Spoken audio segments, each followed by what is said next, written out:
Hello folks, welcome back to Eerie Storytime. Oh boy, today we have something extra creepy for you. Whether you believe in the supernatural part or not, this one will leave you sorting through your own thoughts of what really happened, and why. We had a request in the comments just the other day for more werewolf content, so today's journey takes us to Germany. In 16th century Germany, a town was gripped by fear. Livestock slaughtered, children vanished, and whispers of a man who turned into a beast. The Werewolf of Bedburg is more than a legend.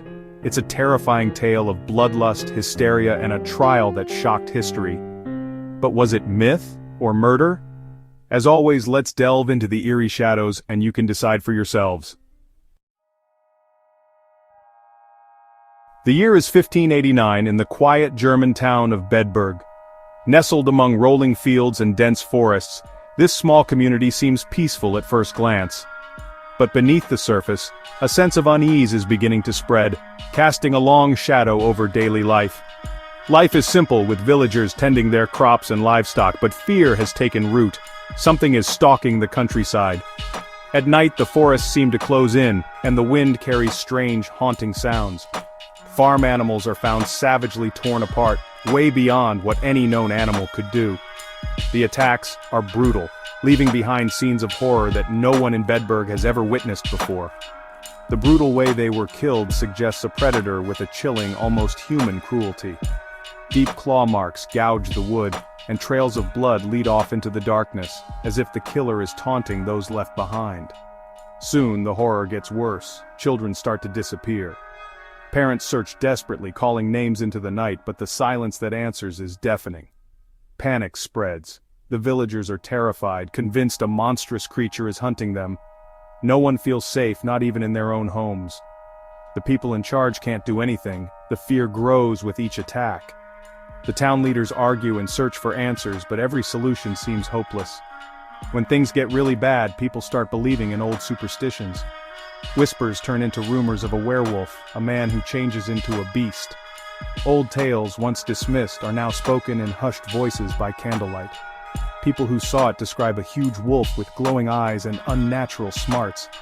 Some claim it walks on two legs, others say it vanishes into thin air. The idea of a neighbor hiding a monstrous secret begins to take hold. Suspicion poisons friendships, and every stranger is eyed with dread.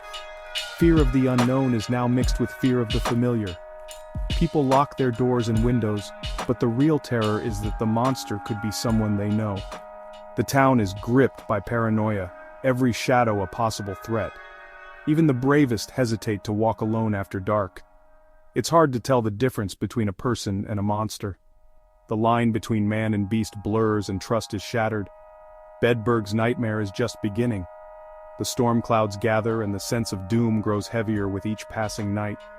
The legend of the Werewolf of Bedburg is born, destined to haunt the town for centuries to come. The terror in Bedburg wasn't new, it had been scaring the area for decades. Reports of animals being torn apart and people disappearing got worse in the late 1580s. The creature was described as a monstrous wolf, vicious and unrelenting. Hunters said it was bigger and stronger than any normal wolf. Also, it seemed to just disappear like a ghost. Fear turned into certainty. Only something supernatural could be responsible. The horror reached its peak when women and children started becoming victims. One story told of a wounded wolf whose blood trail led to a local farmer's house, where the farmer had a matching wound. The villagers believed the impossible. The beast was one of their own. The legend of the werewolf was no longer just a story, it was their reality. Suspicion soon focused on Peter Stumpp, a respected farmer whose reputation was far more complicated than it appeared. Outwardly, he was a man of the land, tending his fields and living among his neighbors. But beneath the surface, whispers of strange behavior and dark rumors had always followed him. During a tense hunt in the shadowy woods, several townsmen claimed to witness something impossible. A wolf, fierce and wild, transforming into Stumpf right before their eyes. The line between man and beast seemed to blur in the flickering torchlight. Shocked and terrified, the townspeople wasted no time. They seized Stumpf, convinced they'd finally caught the monster that had haunted their nightmares for so long. Suddenly, Stumpp's status as a familiar neighbor became proof of his cunning. People whispered that only someone clever and devious could hide such evil in plain sight. The community, desperate for answers and gripped by fear, was quick to believe the worst. Every shadow seemed to hold a threat, every rumor a possible truth. The investigation that followed was swift and merciless. There was no room for doubt, only a hunger for resolution. Authorities turned to torture, determined to force a confession from Stumpf, no matter the cost to his body or soul. The agony was unbearable, and Stumpf, broken by pain and fear, could no longer endure the torment. At last, he confessed, not only to being a werewolf but to crimes so horrific they stunned even his accusers. The details were more monstrous than anyone had imagined. The town's fear and paranoia now had a target, a face to blame for all their terror and suffering. Stumpf became the living embodiment of Bedburg's darkest fears, a symbol of evil lurking within their own community. In the chaos that followed, the line between justice and mass hysteria vanished. The town was swept up in a storm of accusation and dread. Now the monster had a name, and the people of Bedburg would never forget it. Under torture, Peter Stumpp confessed to witchcraft and making a deal with the devil. He claimed the devil gave him a magic belt that turned him into a wolf. Authorities never found the belt, only Stumpf's tortured words. He admitted to killing 16 people and even eating human flesh. Stumpf also confessed to incest and adultery, making him even more infamous. The confession, whether true or coerced, satisfied the town's hunger for a monster. His daughter and mistress were accused of helping him. Stumpf was painted as a sorcerer, a cannibal, and a wicked person. Bedburg's terror already had a story, and now it had a certified villain. Stumpf's confession was a laundry list of terrible things going back decades. He claimed to have been a werewolf for the last 25 years, and his killing and other atrocities were just for fun. The authorities spread the story far and wide, printing shocking pamphlets. Stumpf's tale became famous across Europe, a warning of evil hiding inside people. The legend was now unstoppable. Bedburg's nightmare became a cautionary tale for the world. Peter Stumpf's execution was equally as horrible as the crimes he was accused of. On October 31, 1589, he was brutally tortured, broken, and beheaded in front of a large crowd of onlookers. His body was burned and his head displayed on top of a wolf-shaped monument. His daughter and mistress were also executed, guilty by association if nothing else. The whole show was intended to purge any remaining evil from Bedburg and warn others. However, purged of evil or not, the intense fear felt by the townspeople endured. The story haunted the area for future generations. Every unexplained death brought back old terrors. The legend became part of local folk tales. Bedburg's woods remained a scary place. The execution ended a man's life but gave new life to an eerie legend. Despite the very public extermination of the villainous monster, the fear remained. Thanks to those pamphlets that were spread, the Werewolf of Bedburg's story didn't die with Stumpf. Instead, it now grew, echoing through the centuries as a cautionary tale and a source of fascination. The horror and intrigue surrounding his crimes and supposed transformation captured the imagination of people far beyond his small German village. The story now had spread the legend all across Europe and beyond, ensuring that the tale of the Bedburg werewolf would be retold in countless forms. These early printed accounts not only informed but also sensationalized, shaping the way werewolf stories would be told for generations to come. The idea of a werewolf as someone who willingly serves evil, not just a cursed victim, took root.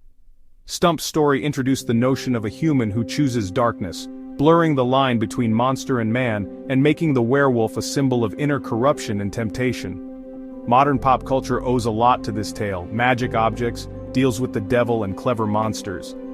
The influence of Bedburg's werewolf can be seen in movies, books, and television, where the werewolf is often portrayed as both predator and tragic figure, struggling with the beast within. The story lasts because it explores the monster inside all of us.